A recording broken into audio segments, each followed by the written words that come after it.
नमो अरिहन्ताणं नमो सिद्धाणं नमो आयर्याणं नमो वज्रायाणं नमो लोये सर्वसाहुणम्।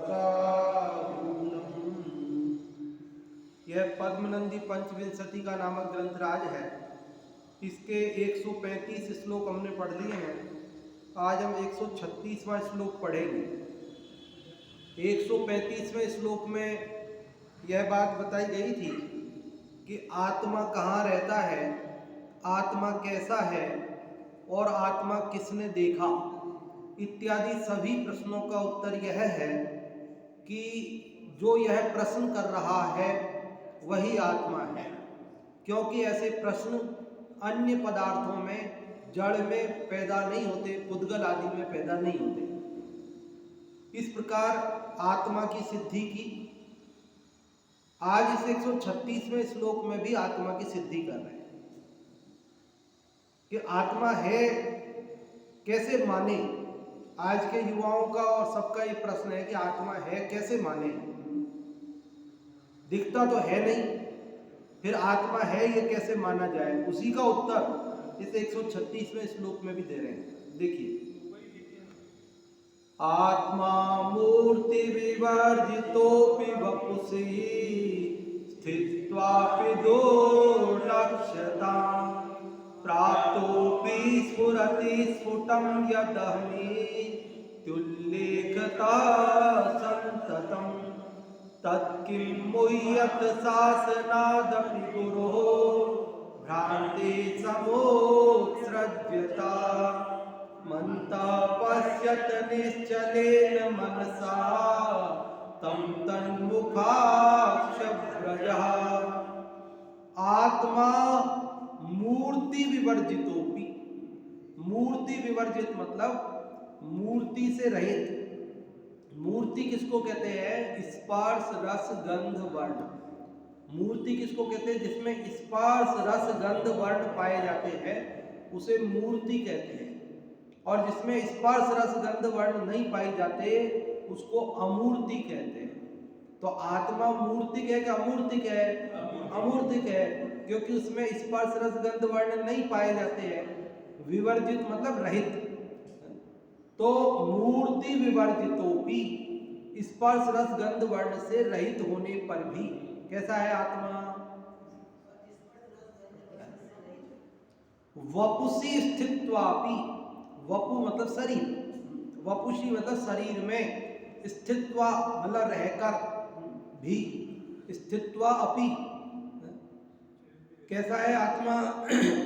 मूर्ति रहित, स्पर्श रस गंध वर्ण रहित है, शरीर में रहता है, शरीर के अंदर है संसार दशा में। दुर्लक्ष्यतां प्राप्तोपि, दुर्लक्षता को प्राप्त होने पर भी। दुर्लक्ष्य मतलब जिसको आसानी से देखा नहीं जा सके। लक्ष्य मतलब दिखाई दे रहा। दुर्लक्ष्य मतलब कठिनता से दिखाई, मुश्किल से दिखे जैसा। आत्मा कैसा हो रहा है अभी संसार दशा में? तो कह रहे आत्मा मूर्ति रहित है, शरीर में स्थित है और आसानी से दिखाई नहीं देता है। तो भी नहीं दिखता तो भी स्फुरति स्फुटम, नहीं दिखता तो भी स्फुरति स्फुटम। स्फुटम मतलब स्पष्ट रूप से, स्फुरति मतलब प्रकाशमान है, स्पष्ट रूप से दिखाई दे रहा है। नहीं दिखाई देने पर भी स्पष्ट रूप से प्रकाशमान है। अच्छा, नहीं दिख रहा फिर स्पष्ट रूप से कैसे दिखाई दे रहा है?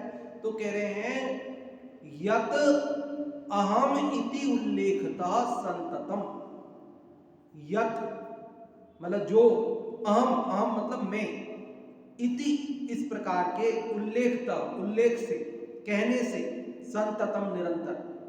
देखो, भले ही हमें आत्मा दिख नहीं रहा, हमें आत्मा दिख नहीं रहा, इसके बावजूद हम दिन भर क्या करते हैं?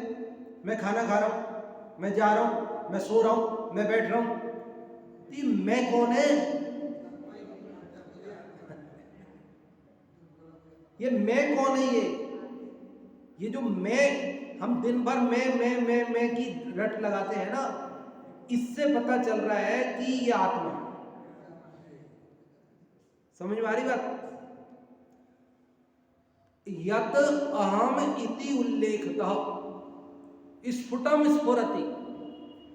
यत मतलब जो, अहम मतलब मैं, इति मतलब इस प्रकार के, उल्लेख मतलब कहना। हम दिन भर क्या कहते हैं? क्या कहते हैं दिन भर? मैं पानी पी रहा हूं, मैं बैठ रहा हूं, मैं दौड़ रहा हूं, ये सब मैं।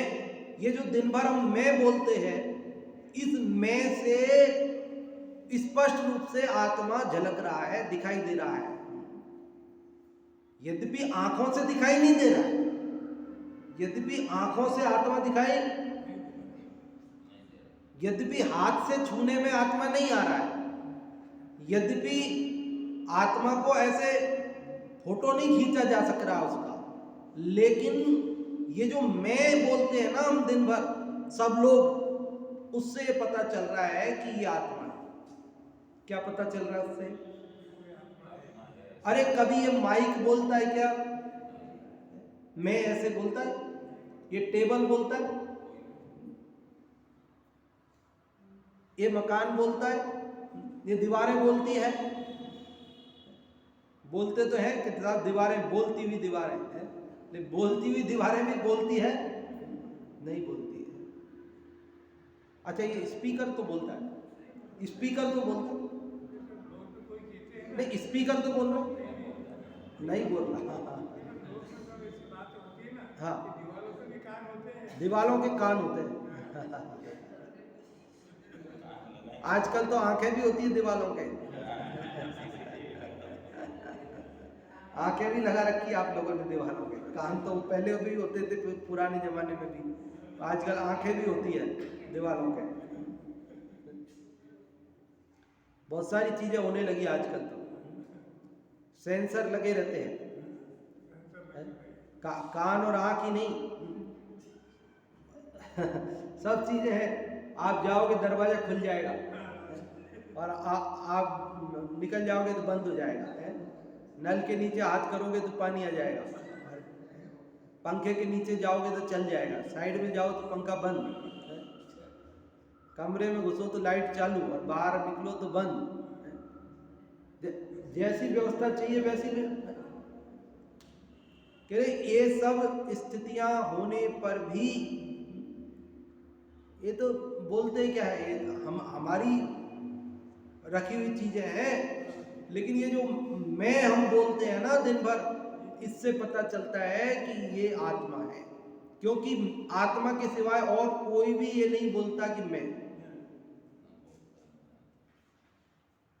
बकरी बोल रही है तो वो भी आत्मा है, चिड़िया बोल रही है तो वो भी आत्मा है, गाय बोल रही है तो वो भी आत्मा है। समझ में आ रही बात? ऐसा तो हो सकता है कि बोले नहीं और आत्मा हो, पर बोले और आत्मा नहीं हो, ऐसा नहीं हो सकता। एकेंद्रीय जीव है तो रसना इंद्री नहीं है, तो बोले नहीं, कदाचित बोल नहीं सकते हैं। लेकिन ये जो आप और हम बोलते हैं ना दिन भर, ये क्या है? मैं, ये क्या है? मैं। समझ में आ रही बात? आत्मा मूर्ति विवर्जितोपि वपुषि स्थित्वापि दुर्लक्षताम् प्राप्तोपि स्फुरति स्फुटं यदहमीत्युल्लेखता संततम्। कि आत्मा मूर्ति रहित अमूर्तिक होने पर भी, वपुषि स्थित्वापि शरीर में स्थित होकर भी, दुर्लक्षताम प्राप्तोपि दुर्लक्ष होने पर भी, कठिनता से दिखाई देने पर या नहीं दिखाई देने पर भी, स्फुरति स्फुटम स्पष्ट रूप से प्रकाशमान है। किससे पता चला? तो कहते यत अहम इति उल्लेखता। ये जो हमने अहम मैं ऐसा बोलते हैं, इससे संततम निरंतर स्पष्ट रूप से प्रकाशमान है। इसलिए तत् तत् मतलब इसलिए, किम मोहियत क्यों मोह करते हो, क्यों भ्रम में पड़ते हो कि किसने आत्मा देखा, कहाँ आत्मा होता है, आत्मा नाम की तो कोई चीज दुनिया में होती ही नहीं है, ऐसी बातें क्यों करते हो।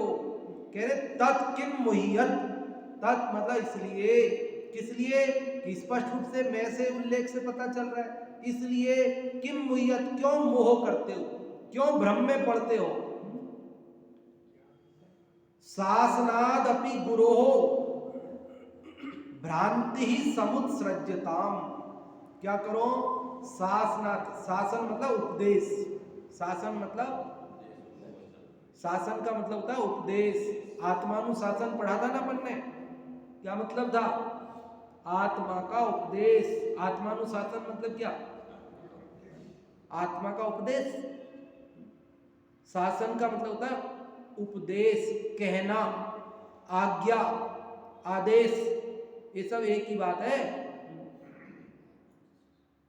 कहते भगवान महावीर स्वामी का शासन चल रहा है, तो भगवान महावीर स्वामी का शासन चल रहा है मतलब क्या, कि अंतिम उपदेश भगवान महावीर स्वामी का हुआ, उसके बाद और कोई तीर्थंकर अभी तक हुए नहीं है, इसलिए अन्य किसी का उपदेश नहीं है, अभी भगवान महावीर का उपदेश ही चल रहा है अभी तक, परंपरा से हमारे पास प्राप्त है। वो जो अभी पढ़ रहे हैं, तो ये किसका उपदेश है, ये महावीर स्वामी का, यही शासन है, यही उपदेश है, यही आज्ञा है, यही आदेश है, कुछ भी बोलो आप इसको,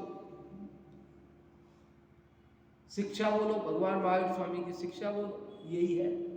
तो कह रहे कि शासनात् अपि गुरोः, गुरु के उपदेश से भ्रांति ही समुत्सृज्यताम, भ्रम को छोड़ो, भ्रम को उखाड़ फेंको, क्या करो, भ्रांति, भ्रांति मतलब भ्रम, क्या आत्मा होता है कि नहीं होता है, दिखाई तो देता नहीं है, होता ही नहीं है, इन बातों को समुत्सृज्यताम, एकदम उखाड़ कर फेंक दो, दूर कर दो इन बातों को।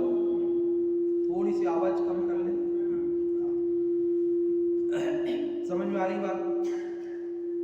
अंतः पश्यत, अंतः मतलब अंदर, पश्यत मतलब देखो, निश्चलेन मनसा, निश्चल मन से, निश्चल मन से, स्थिर मन को करके अंतरंग में देखो, तम उसको, आत्मा को, जो कि तन मुखाक्ष ब्रजा, जो कि अपने सन्मुखी स्थित है, अपने सामने स्थित है, ऐसे अपने आत्मा को, मन को निश्चल करके अंतः पश्यत, अंतरंग में देखो।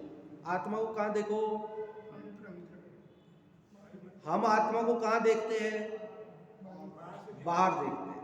आत्मा को कहाँ देखते हैं हम, बाहर आत्मा दिखता है, आत्मा अंदर है। तो कहाँ देखो आत्मा को, अंतरंग में देखो, है ना। जगत कहता है झूठा है संसार, आंख खोल कर देखो, क्या बोलते हैं जगत में, झूठा है संसार, आंख खोल कर देखो। तो जैनाचार्य कहते हैं साचा है आत्मा, आंख बंद करके देखो। जगत कह रहा है झूठा है संसार, आंख खोल के देखो। पग पग पे धोखे हैं, इसलिए सब आंख खोल के देखो बोले, फिर भी नहीं दिखता, आंख खोल के भी नहीं दिखता, और धोखा खा जाते हैं जगत में। और आत्मा आंख खोलकर नहीं दिखता, आत्मा कैसे दिखता है, अरे आत्मा तो सच्चा है, आत्मा झूठा नहीं है, इसलिए उसको देखने के लिए क्या करो, बोलो क्या करना है, आंखें बंद करके देखो भैया। जब तक आंखें खुली रहेंगी तो ये पुद्गल दिखेगा, आंखों से क्या दिखेगा, पुद्गल दिखेगा। और आंखें बंद करोगे, पुद्गल देखना बंद करोगे, तो कहीं आत्मा दिखेगा। समझ में आ रही बात, समझ में आई, चारों लाइन समझ में आई। फिर से एक बार देखो, आत्मा मूर्तिक नहीं होने पर भी, शरीर में रहता होने पर भी, दुर्लक्ष होने पर भी, दुर्लक्ष का अर्थ समझ में आ गया ना आपको, नहीं दिखाई देना, कठिनता से दिखाई देना, ऐसा होने पर भी जो मैं ऐसा हम उल्लेख करते हैं, इससे निरंतर स्पष्ट रूप से वह प्रकाशित हो रहा है। इसलिए मोह मत करो, गुरु के उपदेश से भ्रम को उखाड़ फेंको और अपने अंतरंग में मन को स्थिर करके जो अपने सन्मुख स्थित है उस आत्मा को अवश्य देखो। अपने पास में ही स्थित है। पास में क्या हम स्वयं ही है? आत्मा कौन है? तो 135वें श्लोक में भी आत्मा की सिद्धि की और 136वें में भी आत्मा की सिद्धि की। 135 में तो उन्होंने इतना सीधा सरल तर्क दिया कि जिसके मन में ये प्रश्न हो रहा है वो स्वयं आत्मा है। और इस 136 में ये तर्क दिया कि ये जो तुम मैं बोलते हो कि मैं खा रहा हूं, मैं पी रहा हूं, मैं सो रहा हूं, मैं जाग रहा हूं, मैं व्यायाम कर रहा हूं, ये मैं जो तुम दिन भर बोलते हो, इससे कौन कौन का प्रतिनिधि है? ये मैं कौन है? मैं कौन है? आत्मा है। शरीर है क्या आत्मा? शरीर है क्या मैं? शरीर नहीं है, है? हाँ, शरीर नहीं बोल सकता है। और जब हम सो जाते हैं फिर सपने देखते हैं, कौन देखता है सपने? कौन देखता है?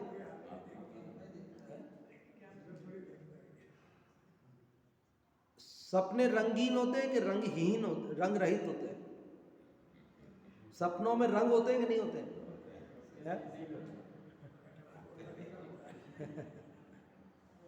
फिर कौन देखता है उनको? आंखें तो बंद रहती है, आंखों बिना रंग कैसे दिखते हैं? भाई सपने में कुछ दिखता ही नहीं दिखता आपको? सपना दिखा कि नहीं कभी का आप लोगों को? सपना देखा कि नहीं देखा?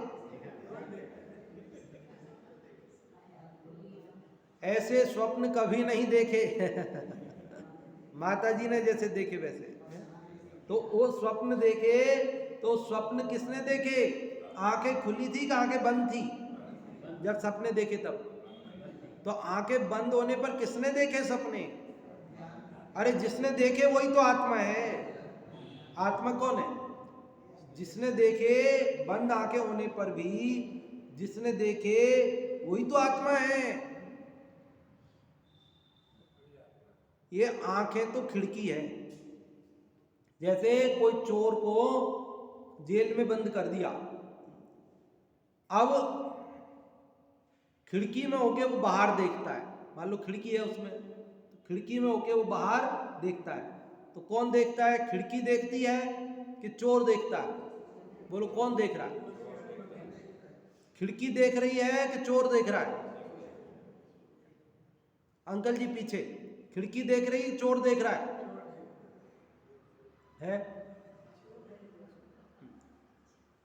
चोर देख रहा है ना, खिड़की नहीं देख रही ना। तो ऐसे ये कमरा है, इसमें हम चोर है, परद्रव्य को अपना माना, हमने चोरी की है अनादि से, तो हमको इस कमरे में जेल में बंद कर दिया, इस शरीर रूपी जेल में। तो एक खिड़कियां हैं, 5 इंद्रियां खिड़कियां हैं। इन खिड़कियों में से होके ये आंखें देख रही है कि आंख रूपी खिड़की में से अंदर से आत्मा देख रहा है? कौन देख रहा है? बोलो कौन देख रहा है? जिसको भी ये लगता है ना आत्मा, गुरुदेव श्री से पूछा था एक बच्चे ने कि आत्मा दिखता तो है ही नहीं है, आप दिन भर आत्मा आत्मा करते हो,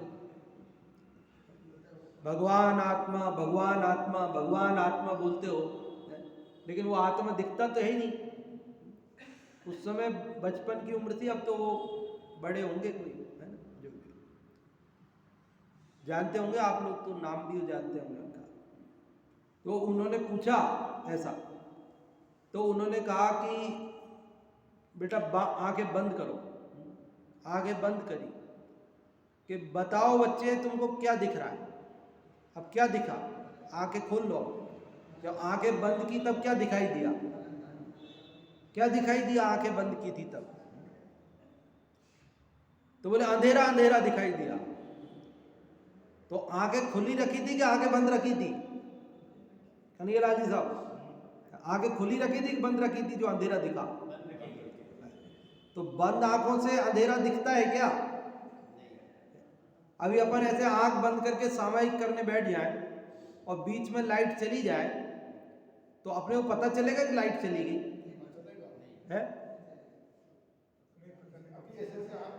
हाँ लाइट चली जाएगी, हाँ, तो पता पड़ जाएगा कि लाइट चली गई। बंद आंख में, बंद आंख में चल जाएगा पता। आप देखिए, मैं जो मेरे हाँ अपन जैसे ये हाथ है, हाँ, और जैसे ये उंगली लगाओ तो ज्यादा अंधेरा नजर आता है, ज्यादा अंधेरा नजर आ रहा है। अंधेरा महसूस होता है। ऐसा कुछ नहीं बाबूजी, वो तो क्या है, अपन उजाले में से आंखें बंद की अपन ने, अभी लाइट में से आंखें बंद की, अपने को पता है बाहर लाइट है। बाकी अगर अपन आंख बंद करके ही बैठे रहे, 4 घंटे से बंद करके ही बैठे रहे, अच्छा चलो अभी लाइट में से नहीं करते, अपन यूं करते हैं, लाइट गई हुई है, अभी लाइट चली गई, ठीक है, लाइट चली गई, उसके बाद आंखें बंद करते हैं। क्या करते हैं? और फिर लाइट चला देते हैं। फिर लाइट जला देते हैं, पता चल जाए। ये भी करते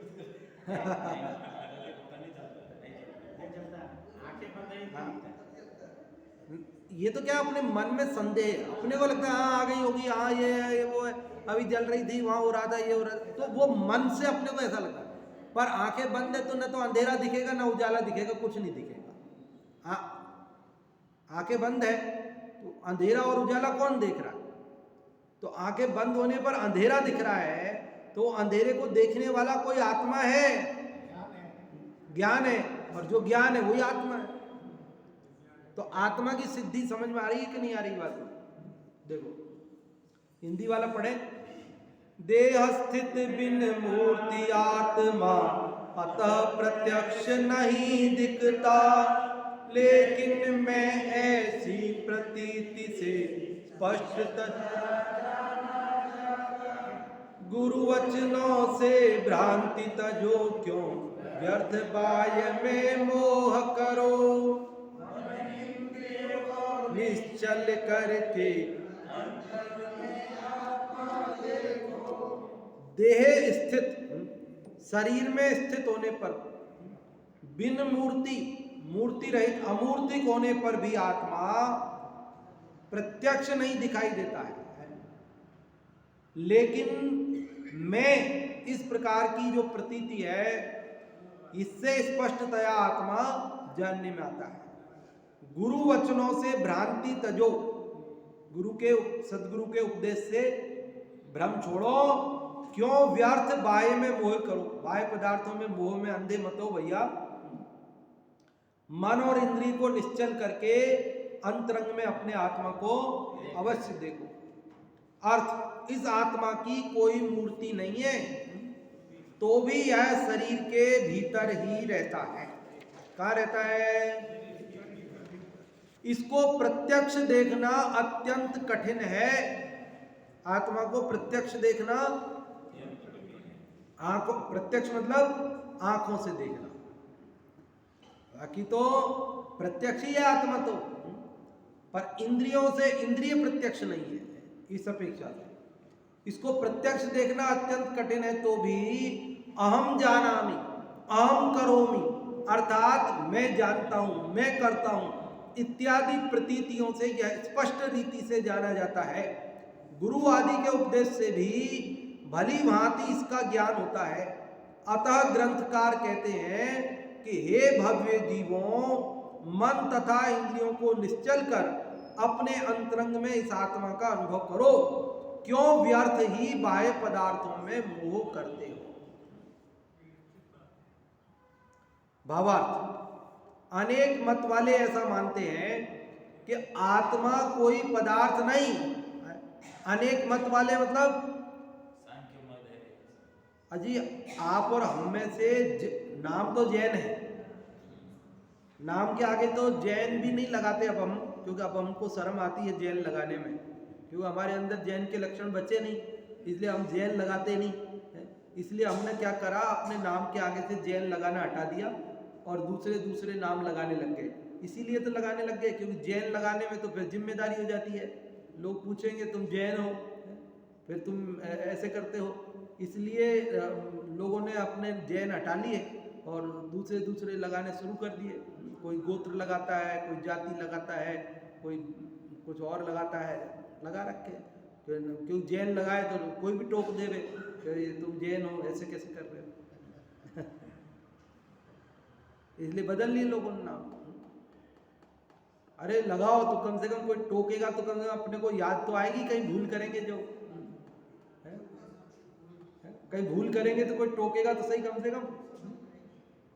अनेक मत वाले ऐसा कहते हैं, अनेक मत वाले समझ लो इसको, मत वाले मतलब मान्यता वाले नहीं, यूं समझो आप इसको, है तो मान्यता वाले बात यार, मत वाले नहीं होते, मत वाले पागल मत वाले मस्ती में रहने वाले लोग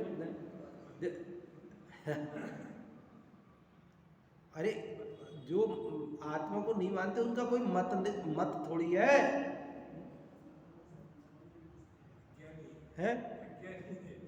अज्ञानी है वो तो, मत वाला है वो तो। इसलिए कहा अनेक मत वाले ऐसा मानते हैं कि आत्मा कोई पदार्थ नहीं, क्योंकि यदि वह होता तो उसका प्रत्यक्ष ज्ञान भी होता, सामने दिखना चाहिए, टेबल है दिख रही है, कुर्सी है दिख रही है, तो आत्मा है तो दिख क्यों नहीं रहा है? ऐसा तर्क करते हैं, वो कुतर्क करते हैं। उनको आचार्य समझाते हैं कि यद्यपि आत्मा में कोई प्रकार का स्पर्श रस आदि नहीं है, तथापि वह देह के भीतर विद्यमान है। यद्यपि वह स्पष्ट रीति से इंद्रियों के द्वारा देखने में नहीं आता, तो भी मैं करता हूं, मैं जानता हूं इत्यादि प्रकार से आत्मा को प्रत्येक व्यक्ति जान सकता है, इसलिए इसका अभाव नहीं है। अतः भव्य जीवों को चाहिए कि इसका भली भांति अनुभव करें तथा बाह्य पदार्थों से मोह को, हम अनादि से मोह में पड़े हैं, आत्मा को देख नहीं रहे हैं और शरीर को ही मैं हूं ऐसा मान रहे हैं। तो इस 136वें श्लोक के द्वारा आचार्य देव ने हमें फिर से ये बात बताई, 135 में तो बताई थी, 136 में फिर से ये बात बताई कि आत्मा है भैया, भ्रम छोड़ो, गुरु के सदुपदेश को पाकर और इस आत्मा को स्पष्ट देखो। ये निरंतर हमारे को आबाल गोपाल को प्रति समय प्रकट है, ये बस उधर दृष्टि लगाना है तो समझ में आ जाएगा। अब आप लोगों को कुछ पूछना हो तो पूछे, नहीं तो फिर बताएं इस 136वें श्लोक में आज अपन ने क्या पढ़ा। हाँ जी, आज वो माइक तो चालू नहीं है, बिना माइक के ही बता दीजिए।